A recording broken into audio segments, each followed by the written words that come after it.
How everybody doing? Good. Can you take another step forward, please? Yep. Thank you. Hush, bro. What's up? It's been a minute since I've been in front of y'all. Y'all been straight? August was good? Yes, sir. Yes, no? What was your August like from a competition perspective, I guess? Oh, it was great. It was great to get back out there and compete with everybody. Go out there and knock some heads around on defense, make some big plays on offense. So it was a great August for me, getting back out there and just competing with the guys. So I had fun. Physically, you're feeling I'm great? I'm cool. Yeah, I'm straight. Feel more or less back at home at left guard? Yeah, like I said, whether it's left guard or right guard or center, I had no problem doing what I needed to do, but there's a comfortability in going back to the position that I played all last year, just to hone in on my technique and just master those fundamentals. So great being back at left guard. How did you attack it mentally, Marcus? Because it's easy for the bumper sticker line of competition makes everybody better, iron sharpens iron. But again, you're a guy who had a starting job. Yeah. Somebody else comes in who had a starting job. Yeah. Only one guy can win. So Yeah. how did you go about it over the month? Yeah, just go out here and solidify the integrity of the offensive line. Just solidify everything that I knew I was capable of doing. Just making that proving that to myself that I know, there's more competition than it was last year, that I can go out there and do what I need to do. And not only that, it helped the betterment of the team. Having guys out there. Coach T, I remember it was after, I want to say the first scrimmage. He was like, everyone's doing a great job, so who's going to be most consistent? And, offensive line is a position predicated off consistency. So that was a testament for me, I felt like, was how consistent can I be? You know what I'm saying? How can I make a play one day? Okay, can I go back and do it again the next day? Can I do it again the next day? So for me, it's just a confidence builder, and my plan is to do that the entirety of the season. Does the experience of last year and maximizing that opportunity, do you think that's going to help you in this position, in this capacity this year? Absolutely. Just because I've been accustomed to game day. I've seen the game day looks. I've seen the game day process from Coach Landon, how we go about it. And so there's a familiarity about it. Most people in those situations would fall to complacency just because they're like, oh, I've already done that. But for me, it was one of those deals where it was like, game day last year is going to be different for me this year just because last year I had a gang of older guys that were around me that had played for 5-6 years at the time, and I was a new kid on the block. Now it was kind of a little bit of reverse where I'm kind of one of the older guys, and then the guys underneath me, they're going to be new kids on the block. So there's a level of maturity that I have to take forward, and the older guys in the older room are doing a great job of doing that. And the younger guys are giving me a lot of feedback too on, hey, Mark, this is what you could do better. And I'm telling them the same thing. So everyone's holding each other to the standard. So it's all good in the O-line. When guys like yourself and Steven talk about that standard, yes, in particular, when, news yesterday, the three guys who make the league, yes, what is that feeling like when you talk? It's not some nebulous concept of the standard. Yeah. You were able to say I played with three guys in the league. Yeah. Now. Yeah. This is what the standard is. Mm-hmm. Well, number one, shouts out to all those guys, Alex, TJ, and all the other guys that got picked up on the 53-man roster. It was great to see those guys go on. Number two, like you say, it was a great feeling. Wow, I played next to those guys who TJ, I heard, had 0 pressures, over 80 pass breaking snaps. And then texting with Forsythe was like, yo, all your hard work's paying off. You made the 53-man roster with all the ups and downs that he's been through. So for us, it's just like, wow, those guys had a great college career here. How can we elevate that and make it bigger so where it's like, yo, we can maximize and we can take farther from where those guys would be in. So we just do that every single day, and we just never shy away from it because, like you say, that's the standard now. We've seen what those guys were able to do. We've seen the work that they were able to put in. How can us in this room now, in this O-line group now, how can we take it to the next level? And it starts with practices like today, and it starts on Saturday with game one. So how do you judge a clean game? Obviously, a win is the easiest way, but we know teams can play bad and win games. Yeah. How do you walk away on Saturday feeling like we won and we played good football? Yeah. Well, that's one of our plans to win is play clean ball. Let's not beat ourselves from offensive standpoint. Let's not turn the ball over. Let's not have the ball in jeopardy. For us as offensive line, obviously penalties and things of that nature. Playing with clean technique.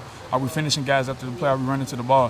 For us, that's what we judge as a clean game. And if we can go out there and do that on Saturday, it'll be a great way to open the season. So that's what we look for. Have you felt like consistently that's shown up in practice through fall camp? Oh, absolutely. Even in the days where we sometimes may not run to the ball as much, Coach Locke, Coach Landon, Coach Terry, everybody, O-line run to the ball because it's a play emphasis. Because on Saturday, it's not just going to happen just because it's on game day.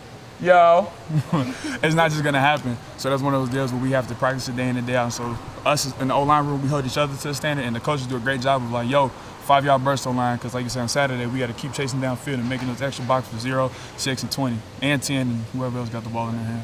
Have you noticed noticed the difference in the way the coaching staff is treating this year at all compared to last season when they were kind of fresh and new with you guys? Yeah, no. We have a lot of people that are coming back. A lot of those people are new they've been in the system before, so we don't have to reintroduce a lot of things. It's because Landon's putting the onus on the older guys, the guys that have been here last year. You guys already know what the standard is. This is a player-led team now.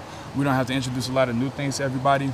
Let's put this in our hands and we run this team. You know what I'm saying? So they're putting everything in our hands. So whatever we want from this season, whatever we want from Saturday, that's gonna be on us. And so it's really more so like, okay, we've seen what it looks like. We've seen what we did last year and the results that we got. And like I said all the time, making that jump from good to great. How us as the players make that jump and do it on a consistent basis, week in and week out, playing and play out, game in and game out. So it's more so about honing the standard, keeping the standard, and then raising it every single day. And that's what we try to do, and that's what we attempt to do every single day at practice. I know during the off season there's like a lot of like team building activities. Absolutely. And like coach will bring you guys over to the house and Yeah. barbecues. What is he like when the season turns on? Like when he comes out here, it just seems Yeah. like he's the most serious dude. Yeah. You love. Is he like that with you guys all the time even now, or is this? Yeah, no, absolutely. There's this level of seriousness that it comes in with the season. That man has been at the highest of the highs, and he wants to do it as his own head coach. And we feel it. Every single one of us in this building feel it, and we want that level of success for ourselves. And he's been there before, so everyone's just buying into changing what we need to do, making those jumps from being good to great. Like I said, we did it. We had a good season last year. This year we're making that jump, and we need to do it. We've never made that jump before, so now we're honing in on making with the little things, because those little things matter, and every single day. So we're doing that, and we're doing a great job of doing it. And we just can't wait to go out there and show the byproduct of that on Saturday.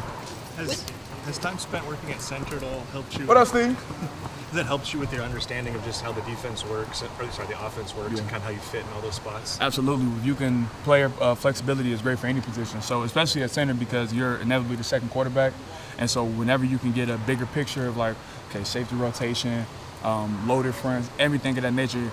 And when I transition back to guard, it only helps me because now I don't have the ball in my hand. And one less thing I got to worry about, now I can look at the shell and the edge of the defense and all these other intangibles that can help me play a lot faster and help keep 10 clean and help create lanes for 0, 6, and 20. So, yeah, it helps a lot better. So. With it being game week, how have you kind of seen the team make the transition from, hitting each other in fall camp to now you're scouting another opponent, like you're preparing to not hit someone else on your team, but like someone else, a different opponent. Yeah, we're ready to hit somebody else. Honestly, we've been competing versus each other for, like you say, the betterment over a month. And it's very redundant just because you start seeing other people's moves and everything of that nature. But now that we get to game plan, we get to see a lot of people, we get to see a different opponent, different colored jersey, we're ready to go hit somebody. You can see it in this room because Landon talked about it yesterday. Like you can feel the buzz in this room, in this whole like staff. Everyone's ready to go out there and see Saturday, but the byproduct of everything that we're doing, and we're just ready for Saturday. We're taking it day by day. Obviously, we're practicing, competing great against everybody else, but we are ready to go hit somebody on Saturday. So we close another practice. We got another one tomorrow, but we are ready to hit somebody on Saturday, and I can't wait for everybody to go see it. At what point in fall camp or just throughout the fall are you done hitting your own teammates and you're ready? Because I think Basso said yesterday it's week 1, he's already ready. Is that kind of same for you, or? Offensive line, one of those things you hit every single day, so you never get really tired of hitting. But like you said, we ready to hit somebody else. I think once you get that Saturday feeling, it's like, okay, now we're really in that game mode. But even now, we still kind of feel like we're in a fall camp mindset just because we haven't taken that next step to hitting somebody else. Okay. Sorry. Okay. Is that it? Thank you. Thanks, Marcus.